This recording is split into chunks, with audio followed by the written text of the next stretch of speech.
Let me first, if I can, introduce Yuval Levin, who is directing the Social, Cultural, and Constitutional Studies program at the American Enterprise Institute, where he holds the Beth and Ravenel Curry Chair in Public Policy. He is the founder and the editor of National Affairs, a really boring journal that has thick articles, just text, no pictures, but is really we have charts. Yeah, we have charts. Yes, that's even worse than just text, no pictures. And is read by everybody around town. It's a wonderful.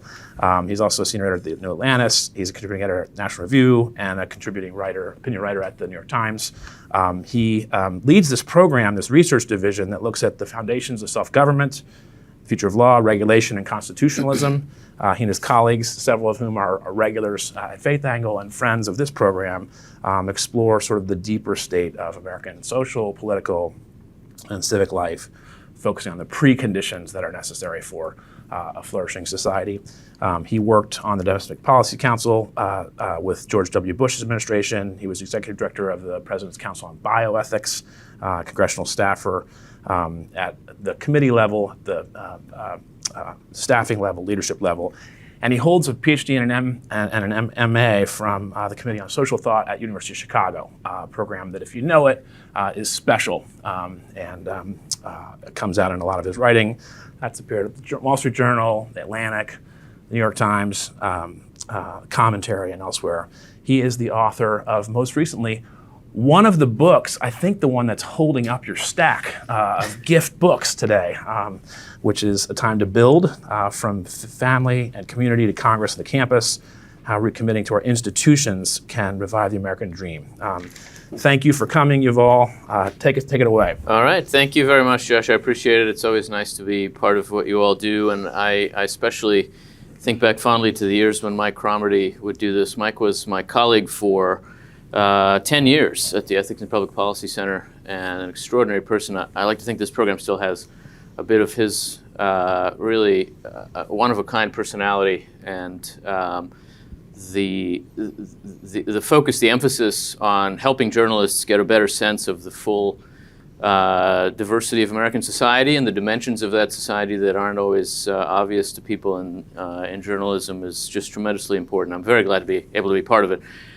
There are a lot of things we could talk about. I'm glad to talk about any of them as we enter into conversation. What Josh asked me to start with is a little bit of what is in the book that you have, a book called A Time to Build that came out now 2.5 years ago, 3 years ago almost, and that tries to think a little bit about the nature of the social crisis that Americans are living through. And so I'll say a little bit about that and about how it might relate to the kind of work that you do, and to a question that I think has to be on the mind of anybody in and around journalism, but also in and around public policy, which is a question about the nature of trust in American society and how it can be built and sustained, especially by professionals, by people who are in the business of conveying expertise and knowledge and information, as in one way or another all of you are. To say that we're living in a social crisis, in one sense it's obvious. In another sense, it's a little hard to make sense of. I think that it's a crisis that extends well beyond the kinds of challenges we've dealt with in just the last few years around the pandemic, around race, around the insanity of our politics. All of that is part of it, but I do think that what we're looking at is a kind of social breakdown that we've been living with for longer than that, and that expresses itself in an unusual variety or diversity of symptoms. You can see it in everything from the bitter partisanship of our politics, the intensity of the kind of culture war we live with in every part of American life, but also in a lot of people's personal lives. It expresses itself as a kind of loneliness and isolation, that has sent suicide rates skyrocketing, that has led to an epidemic of opioid abuse in large parts of our society. These symptoms are clearly different from each other, and yet I think we all have a sense that they're connected somehow. And it's not always easy to put our finger on exactly how, on what it is that ties them together and allows us to talk about this moment as a crisis in some coherent way. There are a lot of things we might say about what it is that might hold them together. I think a lot of us have a sense that it has to do with sociality, with how we hang together as people, with the ways in which we are connected. But the vocabulary we have for talking about social connection in American life is often a little bit thin. When we think about the kinds of problems that emerge at the intersection of American individuals, we tend to still think about individuals. We tend to imagine our society as a big open space full of individuals who are having trouble connecting now. And so we talk about building bridges, we talk about breaking down walls or leveling playing fields. These are not wrong as metaphors. They're helpful. They're part of what needs to happen. But I think that what they miss is that social life in a free society is not just a bunch of individuals trying to connect. There's also an essential element of social structure that is much harder for us as Americans to talk about. Ways in which people hang together as groups. And when we look at the terrain of American social life now, a lot of what is breaking down are not just connections among individuals, but precisely these structures. Or more importantly, when we look at American social life, it's not just a bunch of individuals. It is full of these structures of social engagement, structures which we can call institutions. Institution is a very broad term. It has a lot of definitions in the social sciences. But I think that we can say very broadly that institutions are the durable forms of our common life. They're the ways in which people connect with each other and hang together. An institution is geared toward a purpose, which the people within it have in common. Maybe they're there to educate children or to enforce the law or to produce some kind of good or service in the economy. Maybe they have a civic purpose or a political purpose. They're organized together around that goal, and the institution gives each of them a role in relation to that purpose and in relation to one another. So maybe you're a student in a school, and you have a particular connection to the principal and the teachers and the parents, and ultimately the purpose of the institution provides the goal, but the structure of the institution helps you know who you are in relation to those other people and how you can work together to achieve that goal. We as Americans don't like to talk about institutions. We like to imagine that we don't need them, that they don't exist. We treat them as invisible. We think of what we do in society in very, very individualistic terms. But in fact, institutions are absolutely essential to everything we do together in American life. And they're essential to the formation of our personal lives, too. If you ask yourself, who are the 5 people in your life who you know best and know you best? And then think, how do I know those people? The answer is going to involve family and work and school, maybe church, maybe some civic organization, maybe sports. All of those are institutions. If you ask yourself what's an institution, think of those kinds of places. And part of what that means is that the important role that institutions play is not just in giving you a way to work together with other people, but because they're social forms, they're also formative. They shape you. They shape each of us, our character, our habits, our souls. And ultimately, what it means to be part of the work of an institution is to be shaped by it, to be a particular kind of human being. We can see this in the professional world. You'll spend a few minutes talking to somebody and then say, what do you do? And she'll say, I'm an accountant. And you think, yeah, that makes sense. You're an accountant. That's not surprising at all. And the reason is that the profession gives you a kind of shape, a kind of role. You don't always come in with it, but you come to take it on over time. And I think the way in which institutions are formative is very important for thinking about the kind of social crisis that we're living through now in American life. Because oftentimes the ways that institutions shape us has a lot to do with why we trust them and why we trust other people in our lives. Because what it means to be shaped by an institution at some level is to be constrained, to be given a particular kind of form that answers to an idea of integrity, right? So we trust a business when it seems like it's a business that shapes the people within it to take its goal seriously, but also to achieve it with some degree of reliability, responsibility, accountability. We trust a profession when it seems like it shapes the people within it to do its work in a trustworthy way. You can obviously see this in your own profession. Part of what it means to be a journalist is to tell the wider world that you operate in a particular way, that you answer to a certain kind of ethic, of integrity, that before you say something, it's gone through a process within an institution that you're part of. And therefore, when you do say something, you're not just talking. This has been through a process of verification, and we're not just listening to you, we're listening to the entire institution that you're part of, and we have some reason to think that it can speak to us with authority. Science works the same way. When a scientist says something, it's not just a smart person talking, but rather an individual who is speaking out of a process, out of a form, out of a way of shaping knowledge before it's expressed to the broader public. A lot of what institutions do for us is that they allow us to benefit from the ways in which they build trust through formation. They say to the world, these people are not just people, these people are professionals. They're lawyers, they're doctors, they're journalists, and therefore there's a reason for you to take them seriously in the particular domain that they speak into. And I think that's important right now because a lot of the crisis of trust that we see in American life has to do with a loss of the sense among the broader public that institutions still play this role. When we listen to a scientist now, too often, too many Americans think, well, that's just another person saying another thing. When we listen to journalists, I think a lot of Americans have that sense too. And it's the same in a lot of domains of American life. Some of that has to do with just the populist character of this moment. We're just not in a mood to trust anybody. But some of it also has to do with transformations within our institutions that make it harder to trust. And the crisis of trust Americans live through now is in part a crisis of trust in institutions.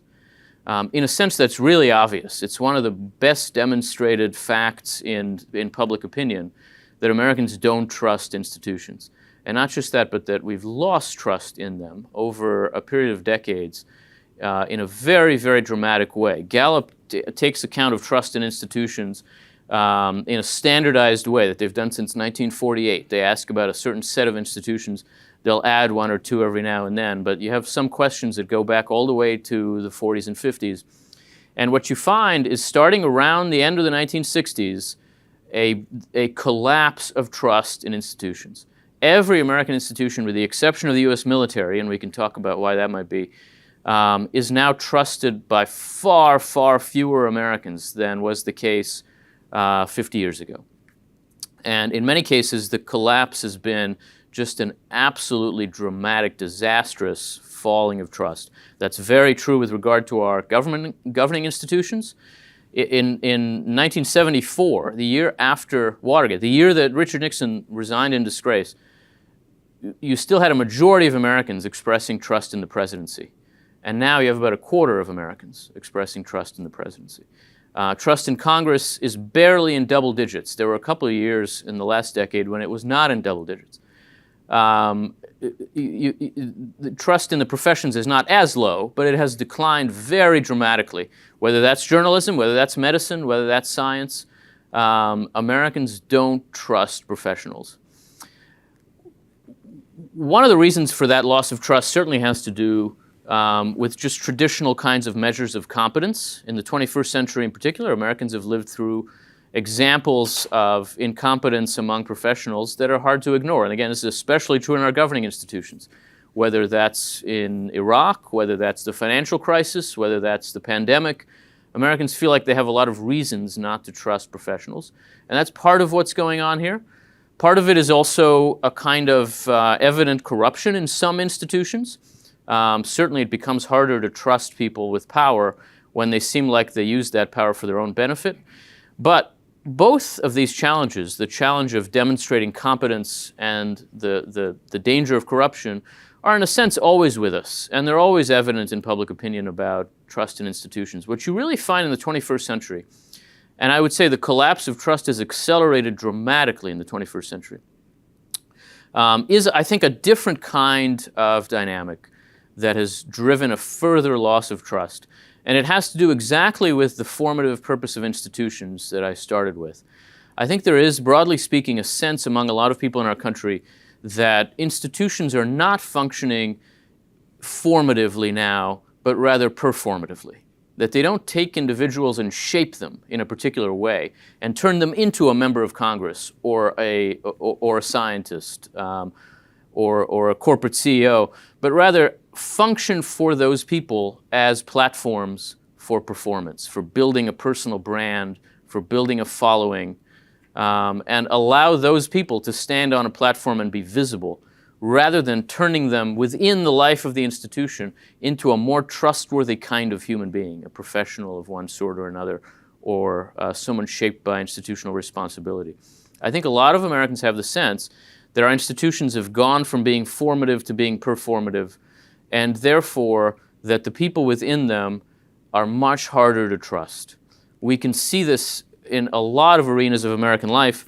In politics, I think it's particularly evident. I spent a lot of time with members of Congress for my sins, and it has been really a dramatic transformation to witness. A lot of members now, especially younger members, although not only younger members, have come to see the role they play in fundamentally performative terms, rather than thinking that they have entered an institution that plays a kind of purpose, and seeing that purpose in legislative terms. That is, the purpose of Congress is to compel negotiation and accommodation between people on different sides of important questions. That just is the purpose of Congress. But a lot of members don't think of themselves that way at this point, and instead see being in Congress as being on a particularly prominent platform in the culture war, being in a place that allows them an unusual amount of prominence and access to public attention, that gains them a better time slot on cable news or talk radio, and that allows them to stand on a platform and perform, to stand and yell. A lot of members now basically run to channel the frustrations of their voters by expressing them, rather than by allowing them to enter into a process of bargaining and negotiation toward addressing problems in our society. And they'll run that way. They'll run saying, I'm not going to go over there and make deals with the other party. I won't betray you. Well, making deals with the other party is the job they're running for. There are other things they could do. Our economy provides people with plenty of opportunities to do all kinds of things. But if you're going to run for Congress, you're running to play a part in an institution whose work is bargaining. And if you're promising your voters that you won't do that, you're saying you think of your job in a very, very different way than the institution does.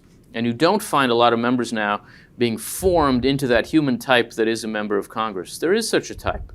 It's recognizable. And some members still do this, especially members who come from state legislatures, which still does happen, particularly among the Democrats. There are people who have risen in politics as legislators and actually still have an idea of what that means. But increasingly, younger members of Congress do not operate that way, do not think that way. They measure themselves by performative standards, and they understand their place in the institution that way. If you attend a congressional hearing now, you're watching people produce YouTube clips. Rather than engage with one another or with a witness who they've called, you'll see in particularly high-profile hearings, you'll see members, one after another, ask this poor person the same question. And why do you need to ask it again? He just answered it when that person asked it. Well, because you need a clip of you asking that question. You're basically there producing internet entertainment. I think we've seen something like that process happen around the presidency, not just in the Trump years, though certainly especially in the Trump years, but a sense that the president's role also is fundamentally performative, that's the highest stage in the culture war, and that's what it means to be president, rather than operating from within the system and kind of working the executive branch to achieve traditional political goals. We find our presidents now standing on the executive branch and delivering messages. I think the courts have resisted this better than most, and they've done this in ways that we can learn from. The courts, for the most part, have resisted cameras. You have this now in some federal appeals courts, but certainly not in the Supreme Court. They've maintained spaces that are still private arenas for deliberation, and that's their role. Congress has entirely lost these private arenas for deliberation. There's almost nowhere to go except the leadership offices at midnight before a government shutdown to just have a conversation that isn't being watched by other people. And that's why all the work gets done in the leadership offices at midnight before a government shutdown, because the kind of work they do cannot happen entirely in public. And if everything they do is entirely in public, then they cannot do their work.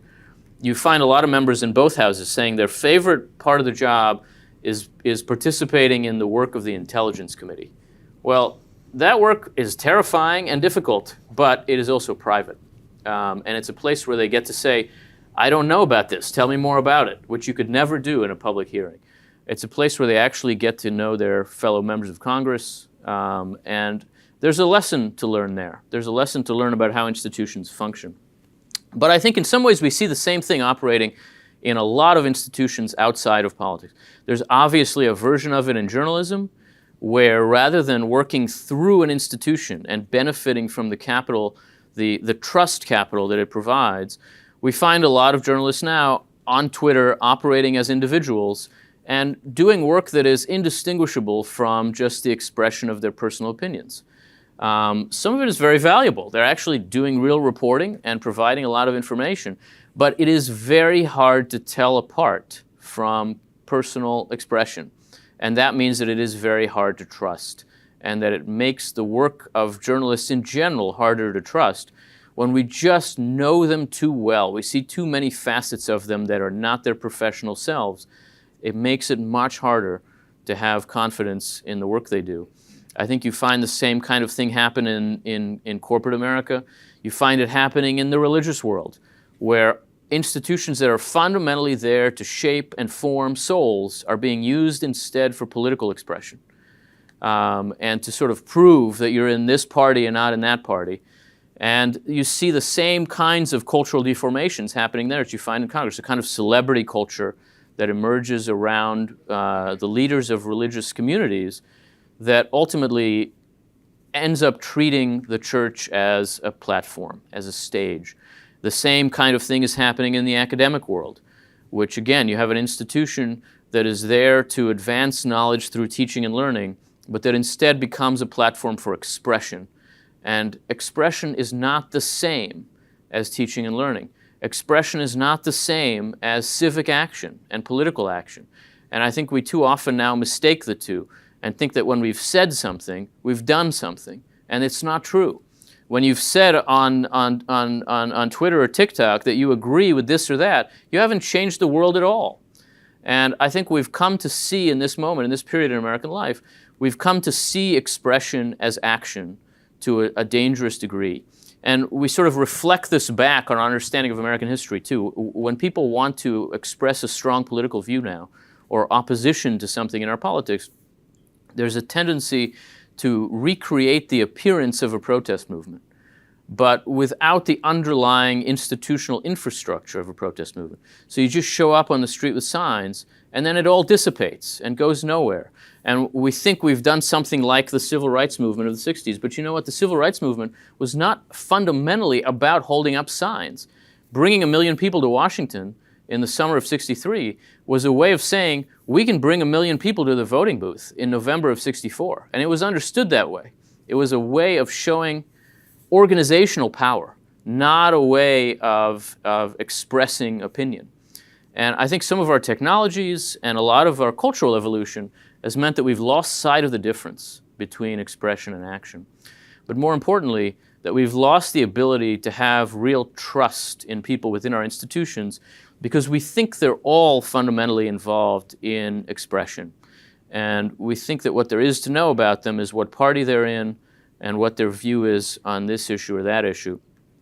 And I think a lot of professionals in American life, operating out of good motives, of wanting to show that they're on what they take to be the right side of an important question, have made it very difficult for people to have confidence in the work they do because they just seem like they're political activists. And so in wanting to say, you know, our company also believes in this or that, in abortion rights or voting rights, what they're saying to voters is, you can't really buy shoes from us anymore because we're on the other side of a big divide. And that makes it very, very hard to work together in a free society, because part of what it means to live in a diverse society is to always be engaged in common action with people you don't agree with. There's no avoiding that. There's no way around that. And you have to be able to trust them That even though they might be on the other side of a big issue from you, they're still going to treat you in the right way within the boundaries of the work of the institution that they're part of. Losing that is losing a lot. And I think it's not only meant that we've lost a lot, but because it operates through this dynamic of institutional work, it means that it's been hard for us to understand the nature of what we have lost, and therefore hard for us to understand the nature of the social crisis we're living through. It's part of why all these different symptoms seem to connect in ways that are not evident to us, that are not obvious to us, because they happen in a terrain that we often treat as invisible and frequently don't see. I think when you see it a little better, the natural question is, what can we do about it? And there's no easy answer to that because of the nature of the problem. Ultimately, we have to gradually rebuild our trust in institutions in American life and our capacity to have trust in institutions. And the hard thing about that is that it doesn't begin by talking about what other people should be doing better. It begins by each of us, ourselves, wherever we are and whatever institutions we are part of, doing a little better on this front and forcing ourselves in important moments of action or decision to ask a basic question that goes unasked now in American life, which is, given my role here, how should I behave? Given that I am a member of Congress or a teacher or a journalist or the President of the United States, what's required of me in this situation? Not just what do I want, but given the role I have, what should I do? That's a question that I think has become a lot less natural to a lot of us.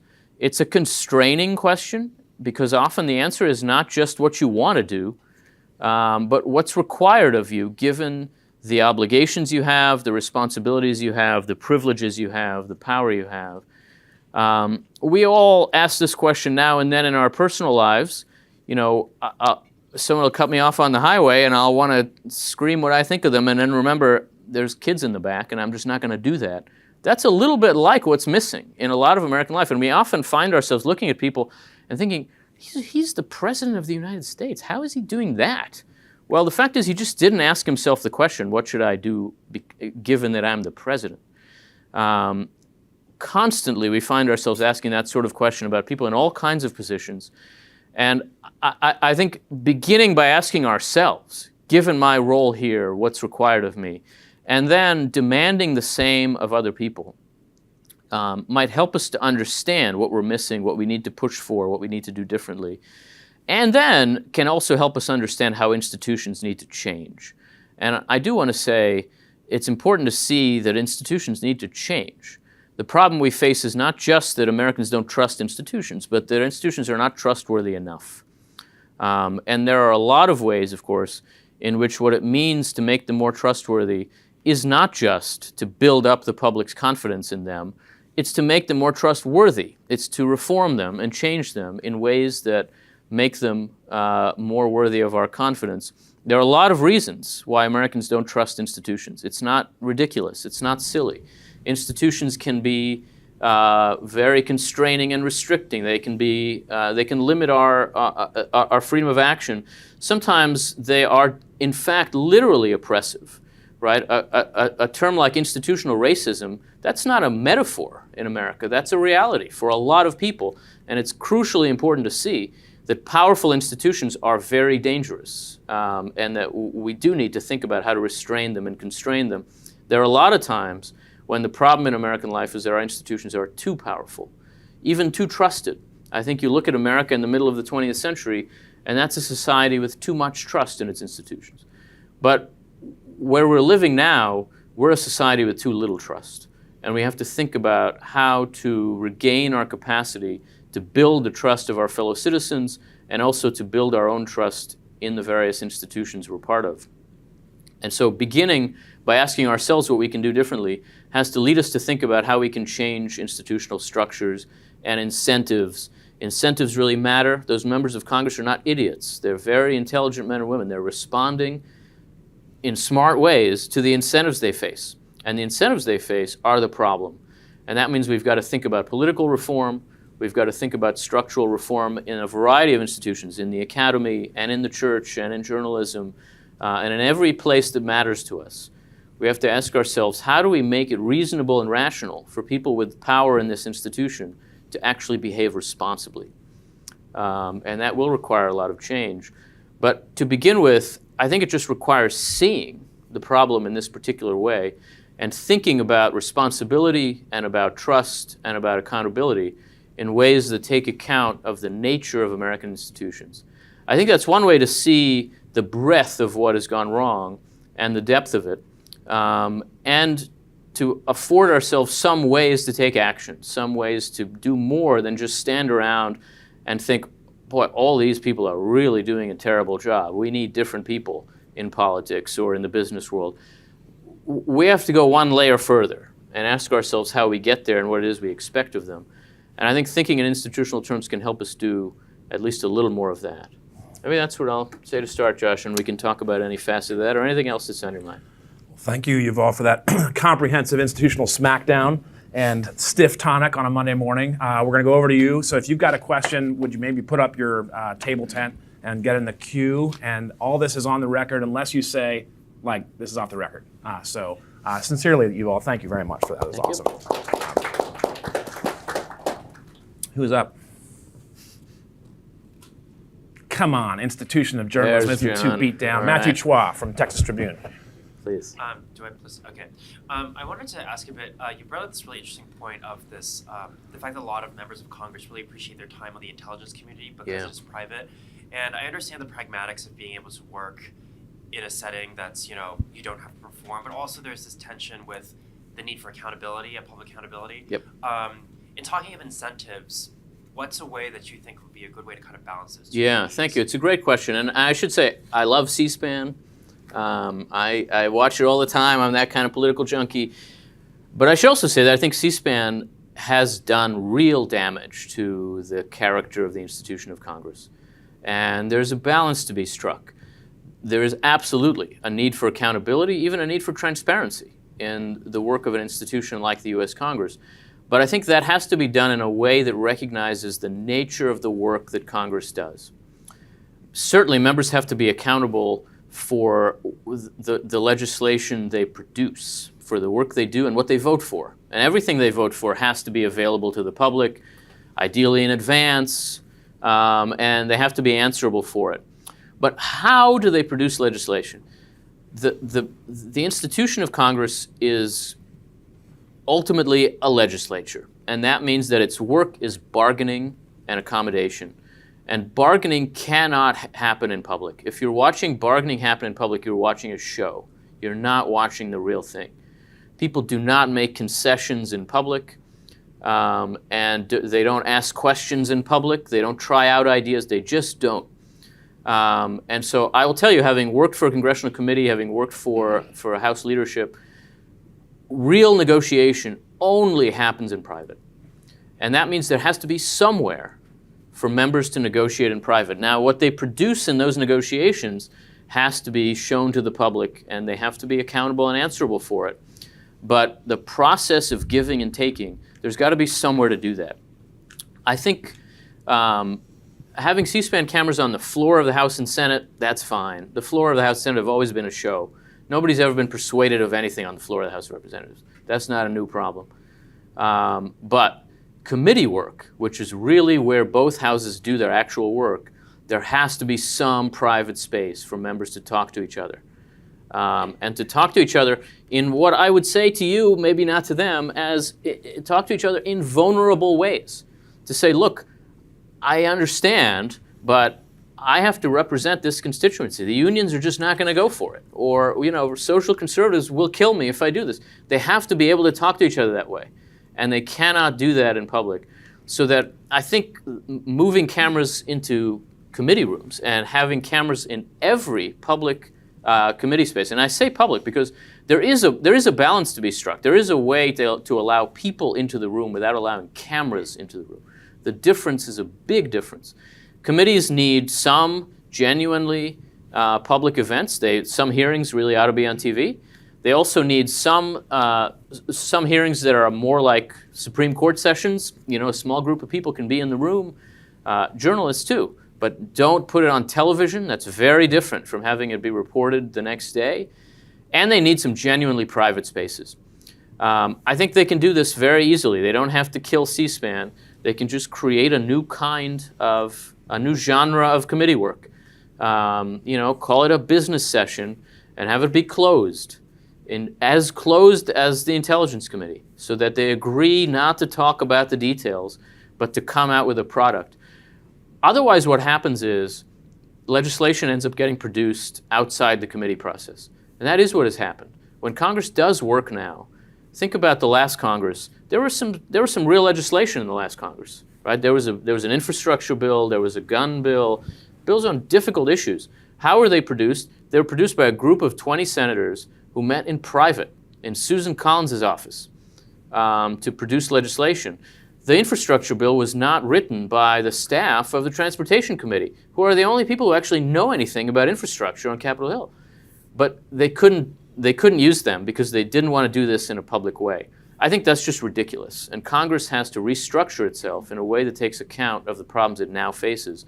There has to be a way to do real committee work in genuinely private ways. So that's a long way of answering your question, but I think it's entirely possible to balance accountability and even transparency with the need for genuine legislative work. And Congress has not found that balance. It now leans way too heavily in the direction of transparency. And nobody wants to say we need to be less transparent. I get that. That's a weird thing to say. But the fact is they need to be less transparent. They need to be capable of legislative work. Let's go to Ryan Struck with CNN. And maybe hit that button if you would, Ryan. It'll help for later on. Okay. Cool. Thanks so much for being here. I was wondering if you could talk about just like the recent democratization of how people get their information, and whether that you think provides a unique incentive for people to perform and not be formed by institutions. And then I was going to, secondly, when it comes to finding a solution, how do people who are trying to rebuild trust in institutions have success when we have so many echo chambers in our media, and there's going to be whole groups of the population who are going to be viewing that attempt to rebuild institutional trust as something that is actually trying to drag the institution down. Yeah, thank you. Those are very good connected questions. I'd say a few things. It's certainly true that the nature of 21st century media and journalism has been a big part of why we've seen the process that I've described. I would say, though, that we should not take mid-20th century media as a norm. The norm in American history is extremely fractured and fragmented partisan journalism. You look at the journalism of the early republic, you can think of whatever great statesman of that period you want to. They were throwing mud. They owned the newspapers. I mean, look at the New York Post, and it tells you at the top that Alexander Hamilton founded the New York Post. Okay, we take that for granted. That's a strange fact, right? Alexander Hamilton was a politician. He was a leader of the Federalist Party in New York, and one of the ways in which he tried to engage in politics was to start a newspaper so that the party could deliver to its voters its own version of reality. There's a lot of newspapers throughout the country called the This and That Democrat Gazette or Republican Tribune. Why are they called that? Because they were owned by the political parties, literally. The norm of a kind of professionalized journalism with its own schools, with its own formal ethics, really only emerged in the 20th century.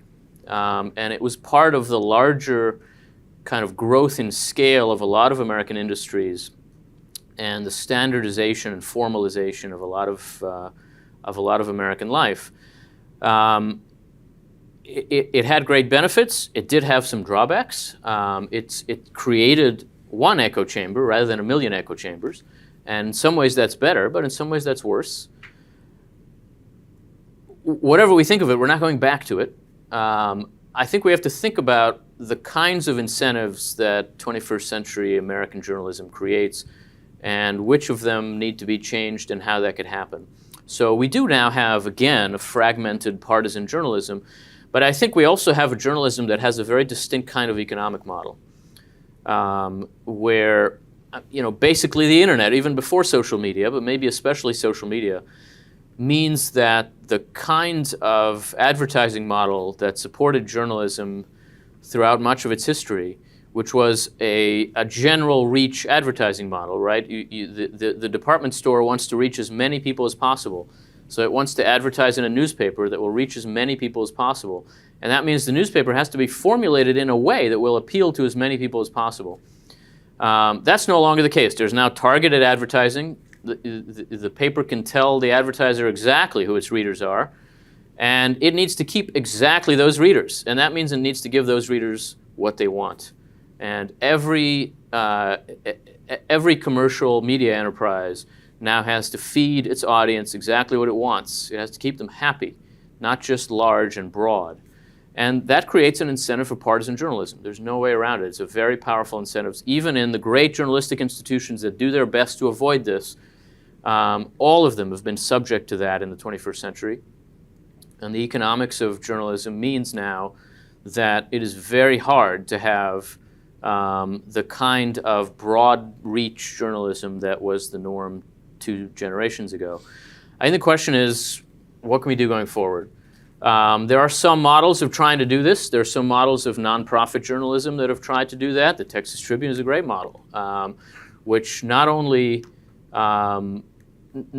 tries to avoid some of the commercial incentives, but also provides a lot of its work to local newspapers. And so allows people to get information about their state and local politics that otherwise is very, very difficult to find given the economic incentives that face other kinds of journalism. It's really hard now to know what's going on in the state legislature. I live in the state of Maryland, which, where there's one state newspaper. It's sort of out once a week. And if I want to know just what's the State House doing, what's going on, you have to work very hard to do that.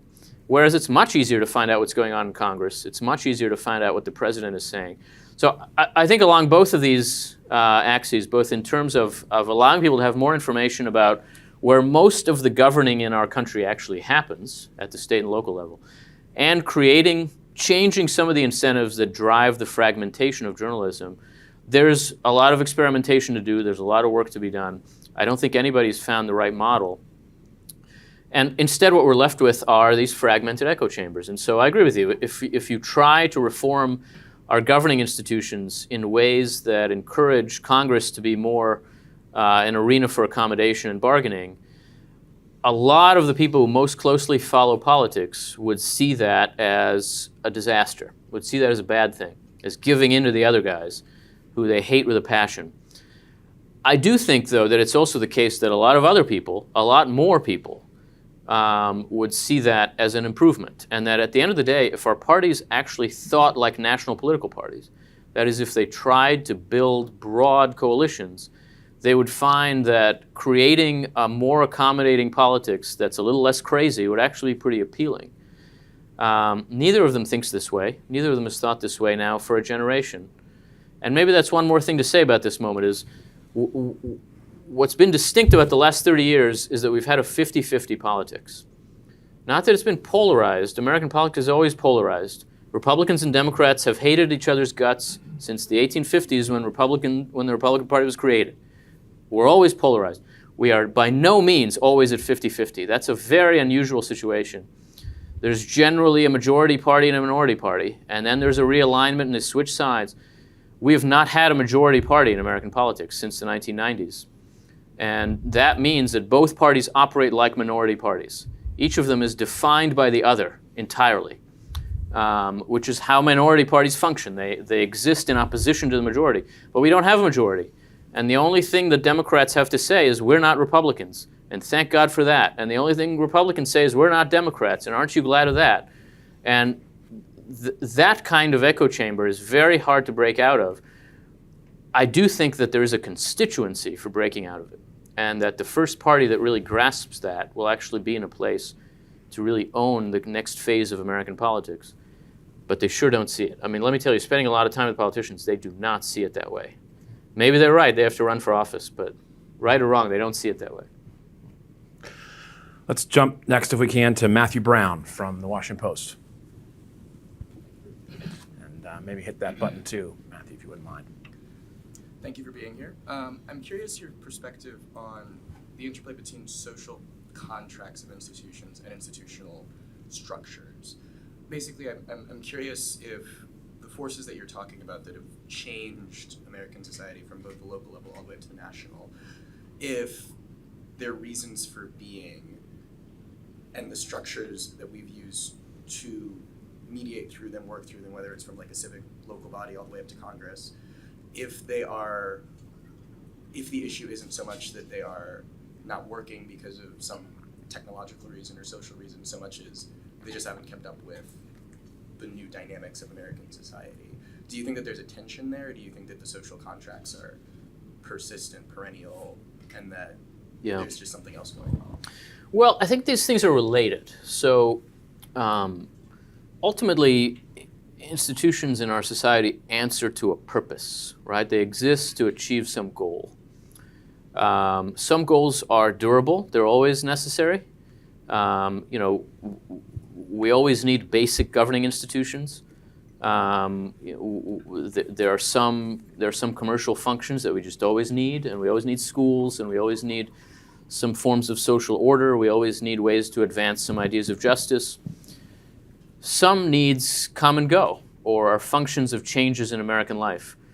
A lot of our foremost civic institutions were created in response to very distinct needs at the end of the 19th and beginning of the 20th centuries. Institutions that we think of as just sort of permanent parts of life were actually responsive to urbanization and mass immigration, and to a kind of dynamic that in some ways is very similar to what we face now, in what we now would call the progressive era. A lot of these institutions arose to cushion the difficulties of that time.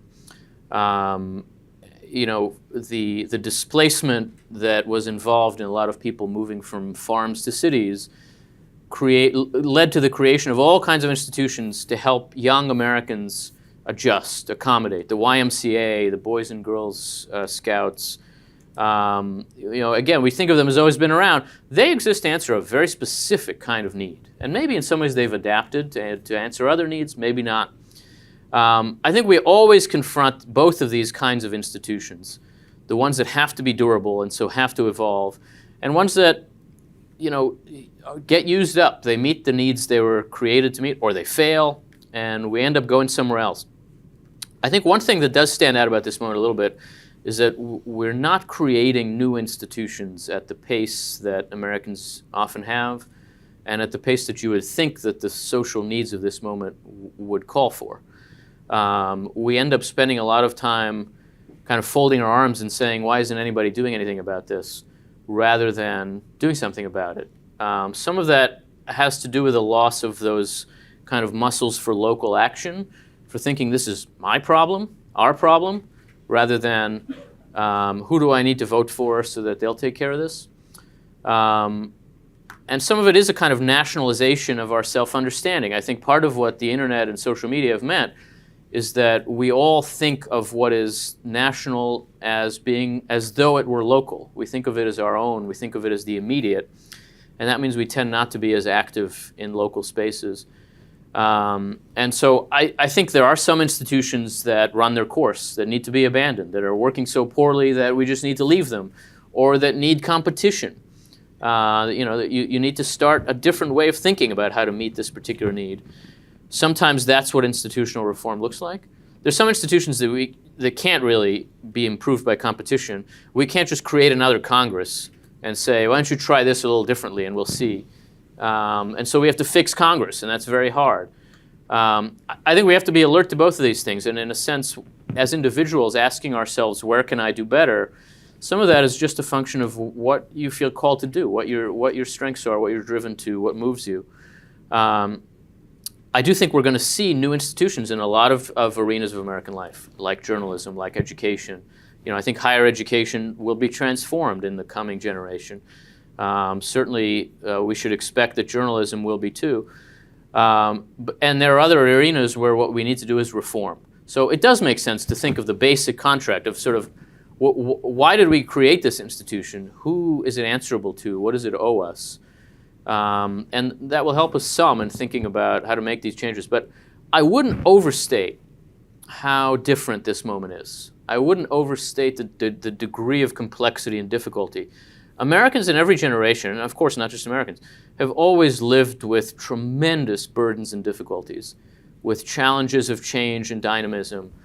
I think we would have a hard time persuading the Americans of the, say, late 60s, early 70s that our politics is more divided than theirs, or that the basic difficulties we face are harder than theirs.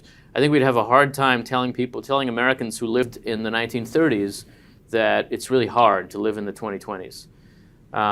So, we should take our challenges as they come. We should recognize that this is what it is to be a human being. Every generation and every society faces very difficult challenges. And building the future is hard, scary work. We just have to step up to it. And so thinking about these kinds of questions is not a way of asking why everything has changed. It's a way of asking how can we address the particular problems we have. I think we have about 6 or 7 questions, and we're going to maybe try to go about 20 more minutes and then take a coffee break and moment, and then come back with both Yuval and John picking up from here. But maybe let's go next, if we can, to Corinne Hajar from the Wall Street Journal. Hit that button if you wouldn't mind. Sorry. Thanks for that. Thanks. So I'd like to hear what you think, but my suspicion is that institutions closer to us are easier to trust. So when we're thinking about the decline of local news, for example, local outlets, what would a revival look like, and what role would that play in restoring trust in the media? Yeah, I do think there's generally a pattern that people trust people they know more than people they don't.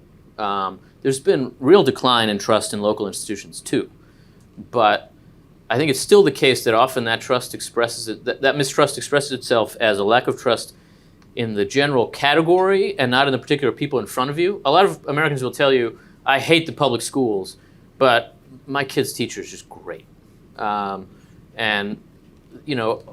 that pattern is there in a lot of American life, and it's a good thing on the whole.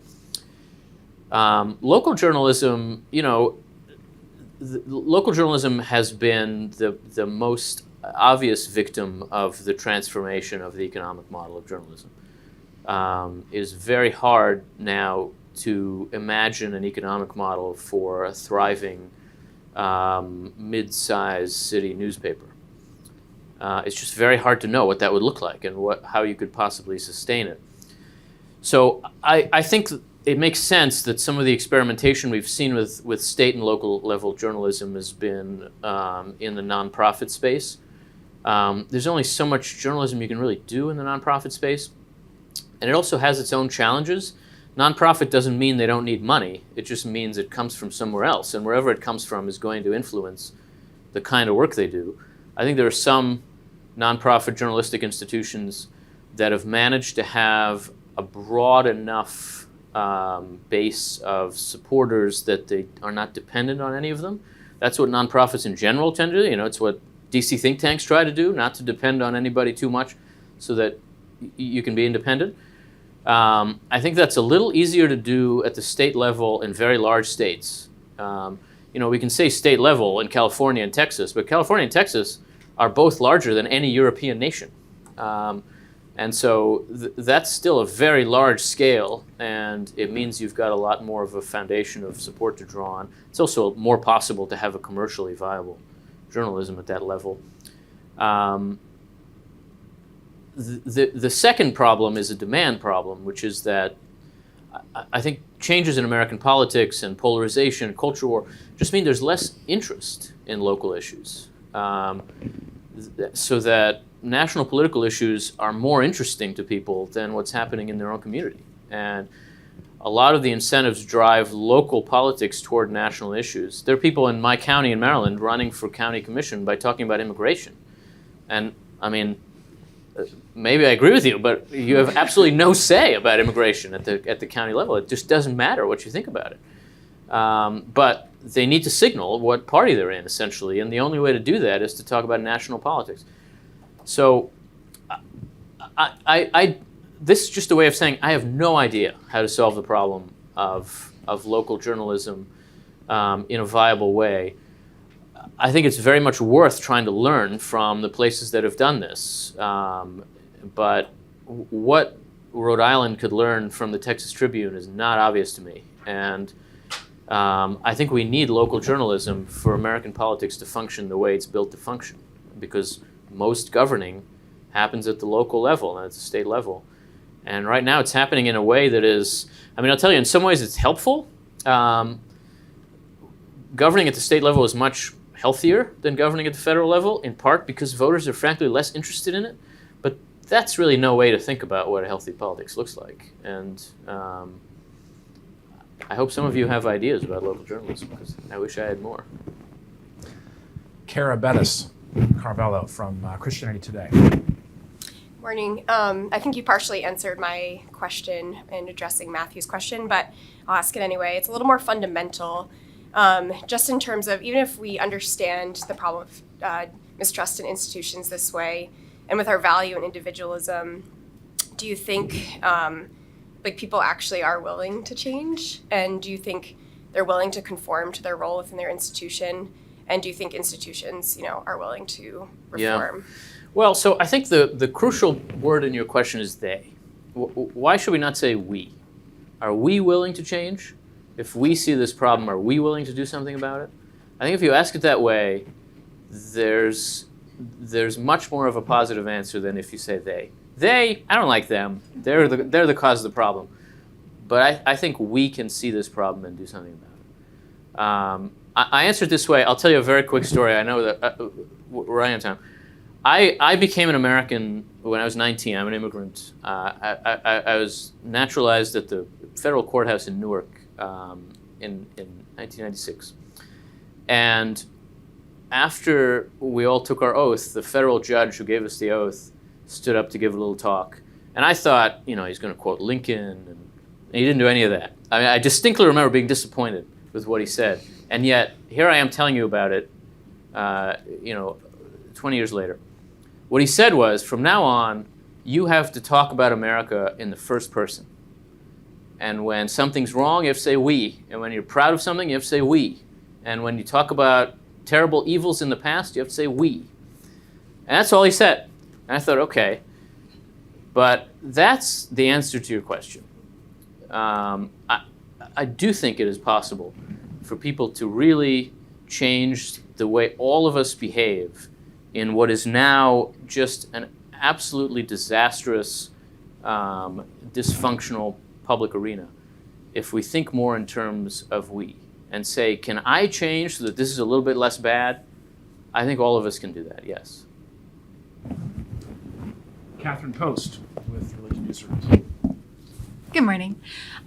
So I want to offer an observation and then a question.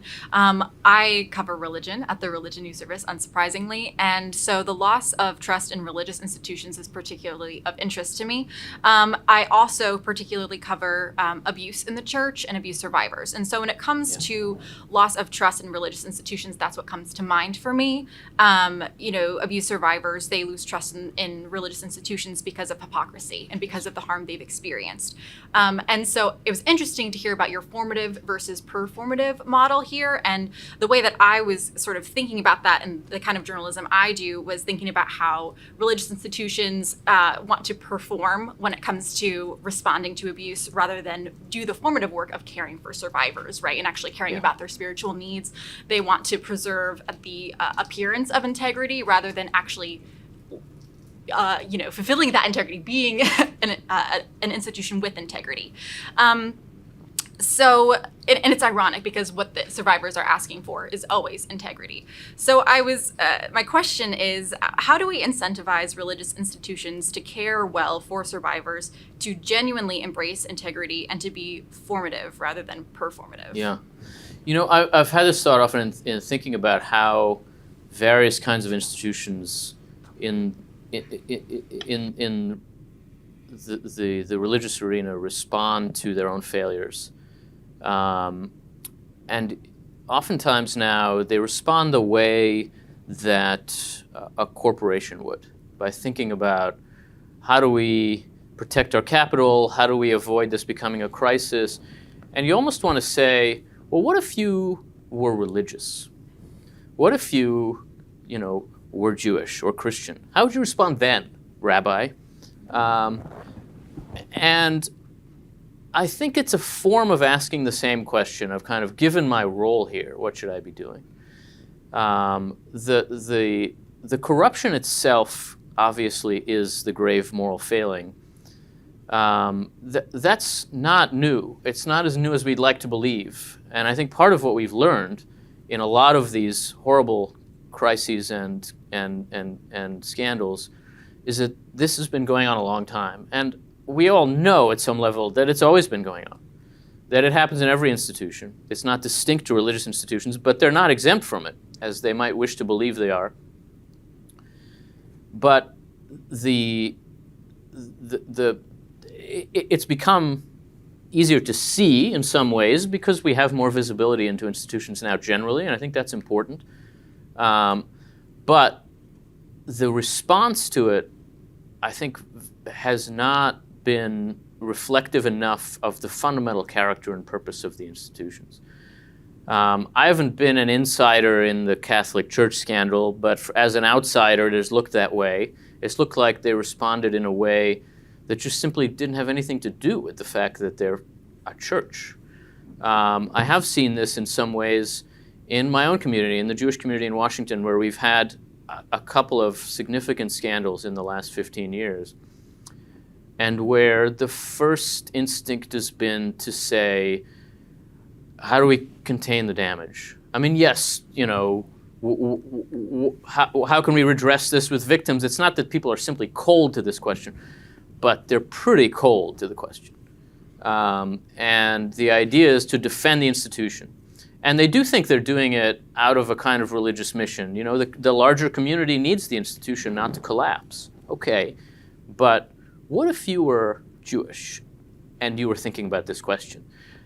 I almost literally find myself asking that because I do think that that's what it actually means to allow yourself to be formed by an institution that you claim to represent. So that's not quite an answer to your question, but I think that's where it would have to start. They'd have to see that they're not just generic managers who happen in this case to be running a church. That's just not how this works. And that's true in other institutions too, but obviously it speaks with particular force when the institution in question at least claims to carry a moral mission. And it would seem like that would demand something of it. Let's go to Jacob Washkin from Inside Elections. Thank you for being here.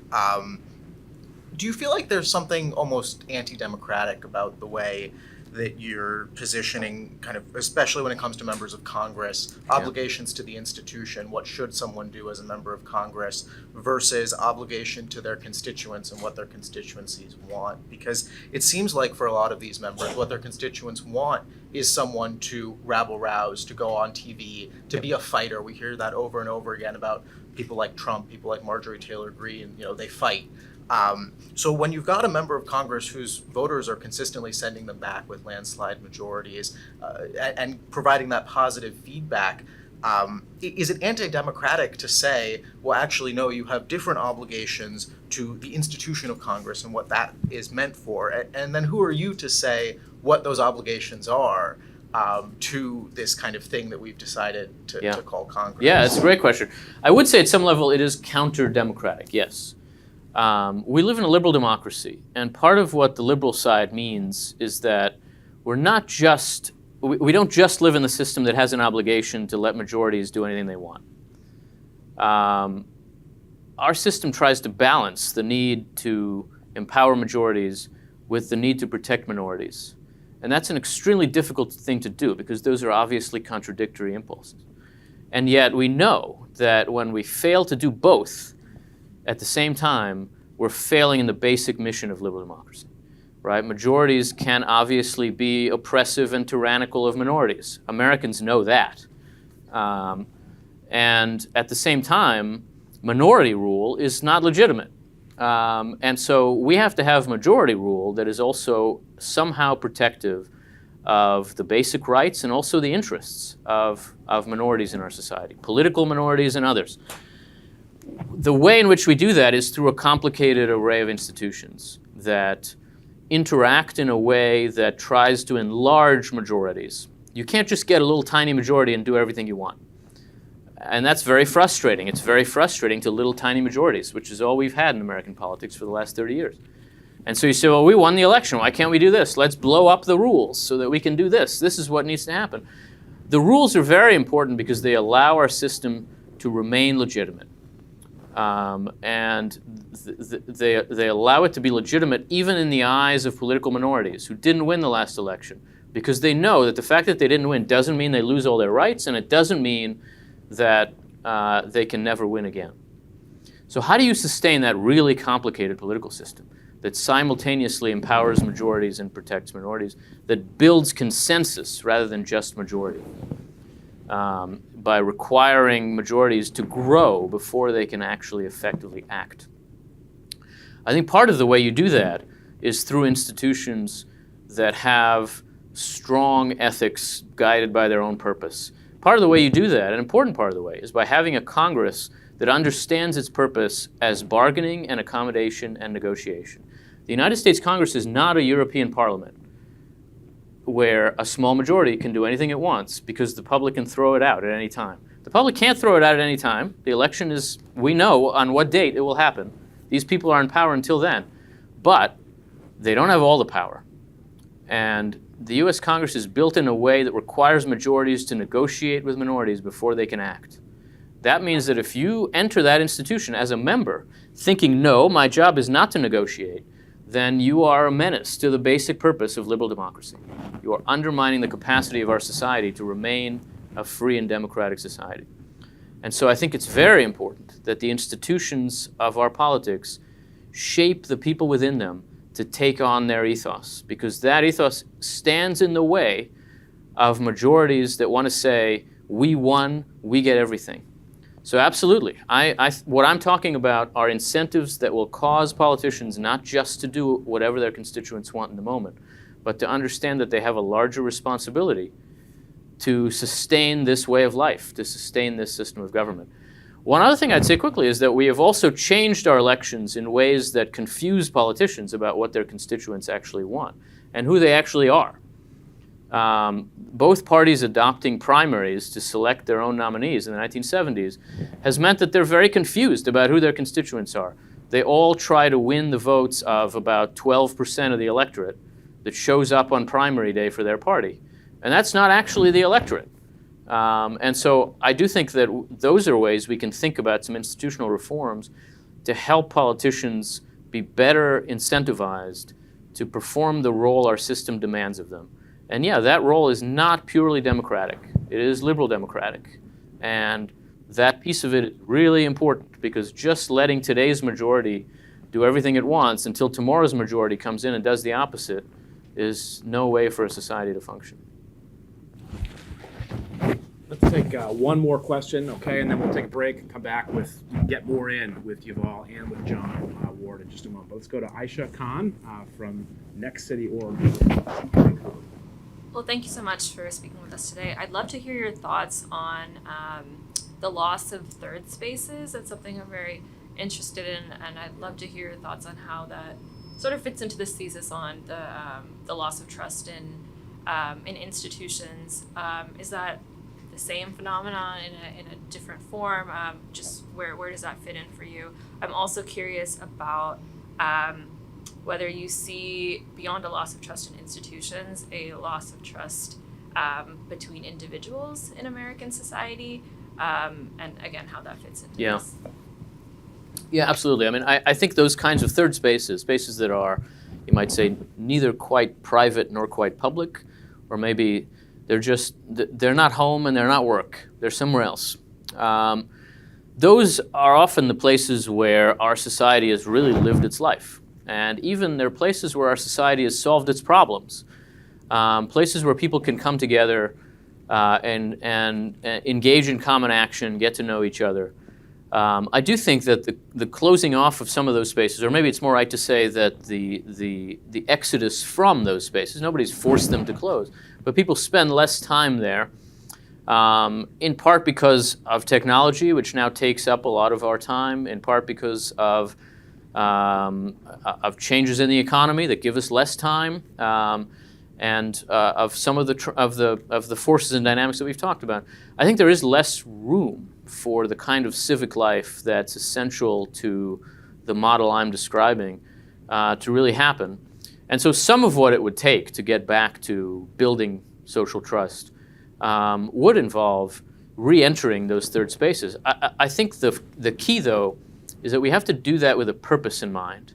I always think about the sort of basic concept in modern sociology that people don't come together to be together. People come together to do something together. And that means that there has to be a purpose for common action. You can't just fight loneliness by telling people, you can go to a meeting. Nobody's going to go to the meeting. Why should they? They're going to go if something's happening there that matters to them, that they think they need to be a part of. And so I think that's ultimately the way to reanimate those kinds of spaces. And yeah, I think individual trust, interpersonal trust, we've also seen that decline some in American life in the last several decades. I think a lot of that has been a function of the broader decline in institutional trust. But we also, there's a way in which social media mediates our social lives in a way that's not really great for trust. It makes it very hard to have a genuinely interpersonal conversation, for example. And so I think that's played some part in it too. But there's a lot of work being done now on trust in political science and sociology. And I genuinely think that it is a subject we're going to understand better 10 years from now than we do now. And I think some of these categories that I've tried to raise with you will be part of that better understanding. Thank you, Yuval. Thank you.